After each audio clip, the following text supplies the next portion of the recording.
Hey guys, welcome back to This Week in BJJ. I'm Budo Jake, and we have an unprecedented 4 black belts here today to share their knowledge with you. We got Jack Topher, AJ Albert, and AJ Agazarm. So every black belt has a few tricks up their sleeves. So today we're all going to share one trick from each guy. Who wants to start? Can you show me? Oh, I'll show a triangle. Do it. Cool. I don't want to focus so much on necessarily like a setup of a triangle, but the way that I go about finishing it. What I'm real big on, and sometimes guys will stack you and there's different escapes, yeah. So I try to put all of my body weight on the back of your neck, and I don't want my hips behind my knee, because if I'm here going, I'm gonna keep it loose, yeah, I'm gonna end up getting stacked. And right now my body weight is on my upper back and shoulders. So when I do it, I like to stay long and I like to keep my knees in front of my hips. So I put all of my body weight here. Do you feel it? Yeah. Okay, and then I go for the finish. And if a guy goes to stack me, I stay straight. And I'm gonna ease up, but go ahead and stack me. I stay straight this whole time while I'm putting pressure on the finish. And a detail I learned, a lot of times you'll end up here and you're gonna have to try to fight this arm to get it across. Everyone teaches you to pull it across. I don't have a problem finishing guys with that arm there. The pressure you want to put is going to be this way, because I want to put his shoulder against his carotid. I got my leg on this side on his carotid. I don't want my leg going down his back. This is going to be too loose. So ideally, I want to have it going across the back of his neck. I'm going to be straight. My knees are going to be behind my hips. I'll go here, and whether or not he has that or not, I can finish. But the main thing is I break down you. Sorry. No, that was great. Okay. A lot of pressure. Yeah, I apologize. But main thing I focus on is really breaking down your posture by putting all of my body weight on the back of your neck. And then I've got it buys me a lot of time to just get here, regardless of where your arm is, because then I can finish. Wow. Do you ever have a problem of you scooting back? As he's pushing you, you just keep falling back?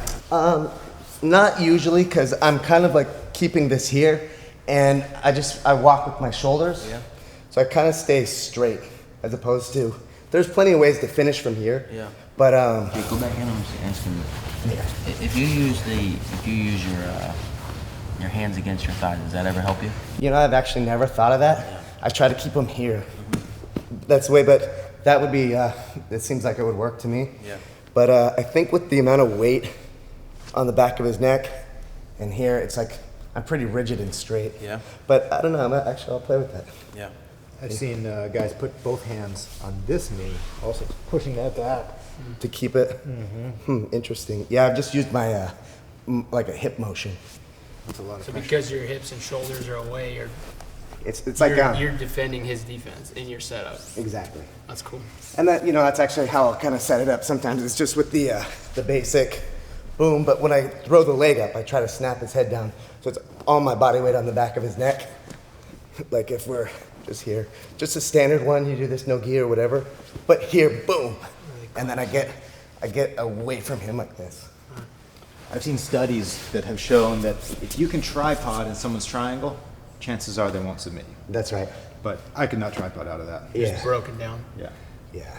That's my main defense is getting both knees under his butt and getting up.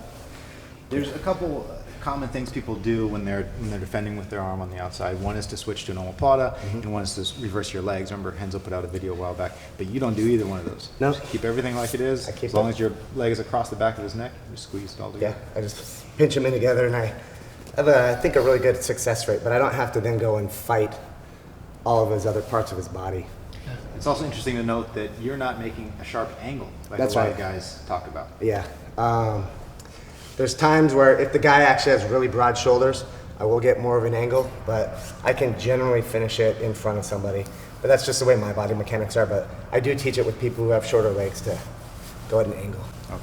Yeah. But that's what's interesting about jiu-jitsu. It's just not just one way to do it. Yeah, I do my triangle is totally different. Yeah. Some instructors would say you have to get an angle, a 90-degree angle if you can. Right. Yeah. Some people say that's cool. And almost every instructor will say you have to get the arm over, but just different ways. Yeah. Nice. Awesome. Thank you. Boom. AJ, you want to go next? Yeah.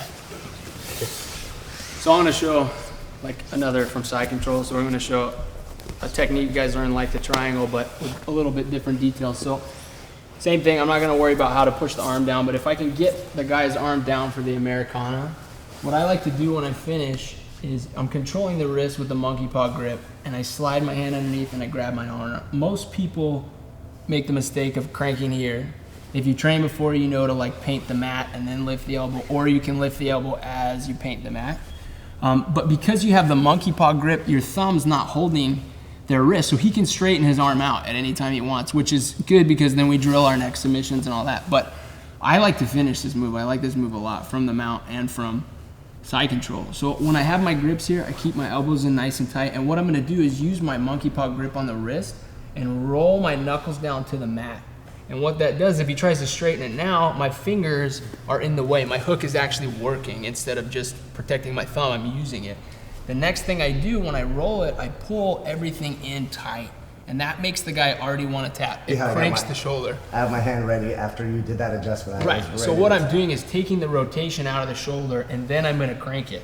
So I roll my wrist and pull it in, and then I slide it down the mat and lift. And I have to do a lot less work, and it's just gonna make the submission a lot tighter from the top. So that's kind of my little detail on the move you've all seen 1,000 times. One thing I like though is you had this leg or your knee against my hip, right? And you were heavy on my chest. Yeah, for sure. Your weight distribution is really important. You can't have both knees up. I like to come a little bit forward, and then really I'm heavy with just my body weight, and then it's all in how elbows are always in tight. I don't have my elbows wide. I squeeze them in and suck the arm in. And even just rolling his arm in like that, he tapped that time, and I didn't even have to do the rest of the move. So the amount of pressure that it's like the pain starts.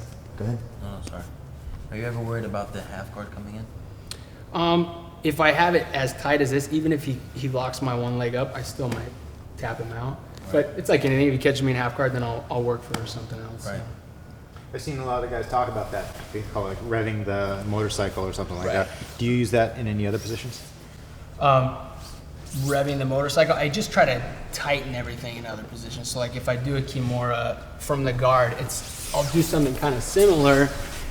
When I'm here, it's about taking the rotation out of the guy's shoulder before I go to crank it. So if I hip out when I'm here, if I can get a twist in his wrist, it makes it a lot tighter, but also a little detail with your elbows. If I clamp my elbow down on his shoulder, it takes the rotation out of his shoulder. So me hipping out puts him on his shoulder, and then the extra little detail like sucking your arms in this position, I glue my arms in, and then I barely have to twist to finish because of the way I'm locking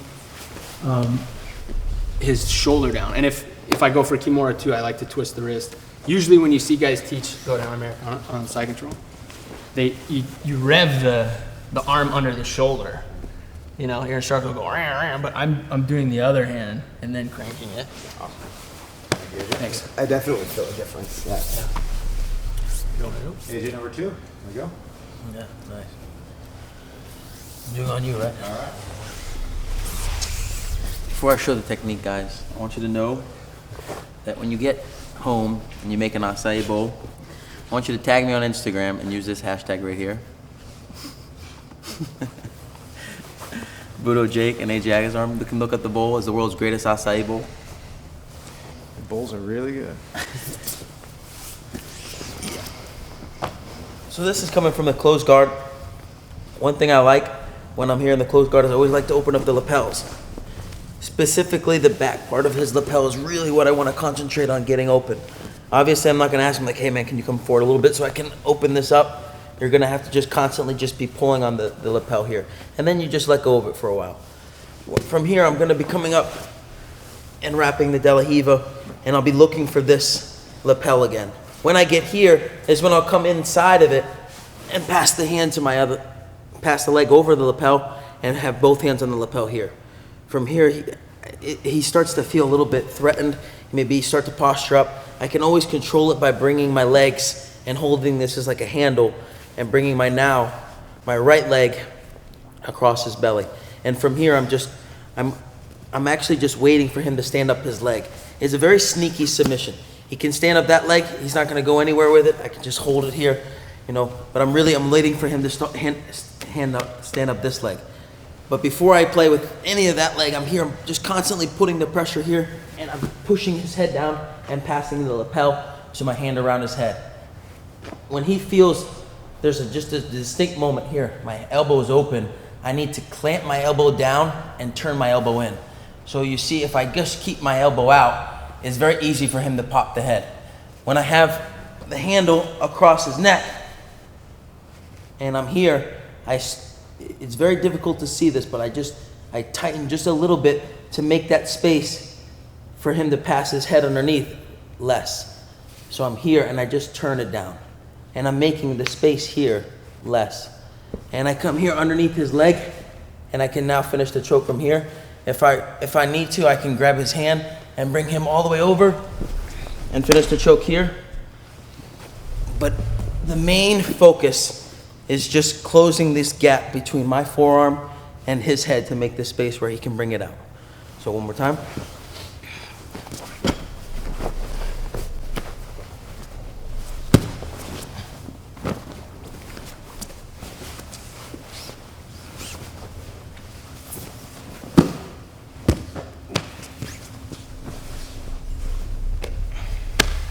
So it doesn't matter if I go or not. Right.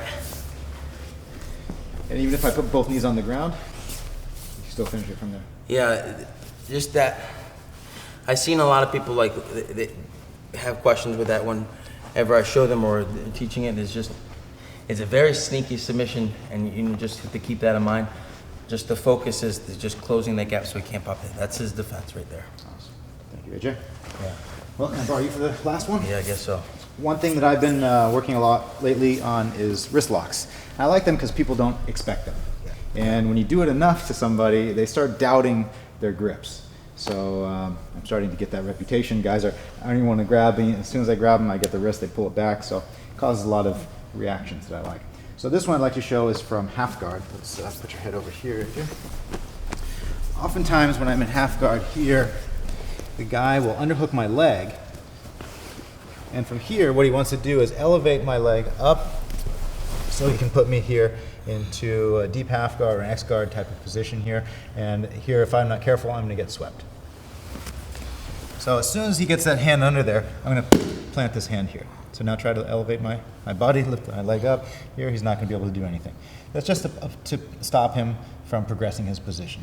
Now from here, I'm gonna reach down and grab his wrist. And I have to create a little space here by leaning forward and pull his arm out and now sit down on his arm. Here, if he tries to pull his arm free, try to pull it arm free, it's pretty stuck here. He might be able to move it a little bit, but he's not getting out. So once again, raise up, pull it nice and elevate, extend. Extend his arm here, reach down to the wrist, and just fold it up here until you get the tap. So once again, we're here.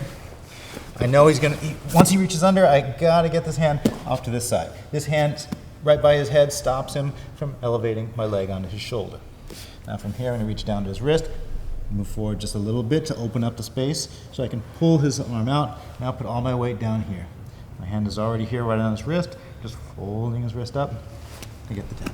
Is there a sweet spot that you want his arm? Do you just get as much arm as you can? Or as much as you can. If his arms are really short, you might have a little bit of difficulty, but what you don't want is here. If it's here, I'm just pushing his hand right into in my your leg. thigh. Right? Yeah. So you got to get enough so that you can make this less than a 90-degree angle between his hand and his wrist. Perfect. You got wrist locks from other positions? Almost every position. All right. It's a fun thing, and, Maniac. and maybe I'll make an instructional at some point. But That'd be cool.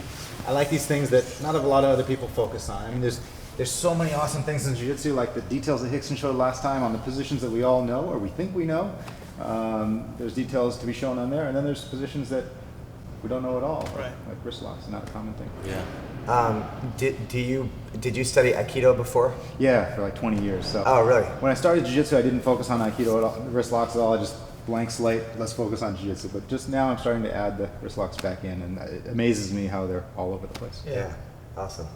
Hey, thanks guys for coming on. Thank you for having us. And thank you guys for watching. We'll see you next time on This Week in BJJ.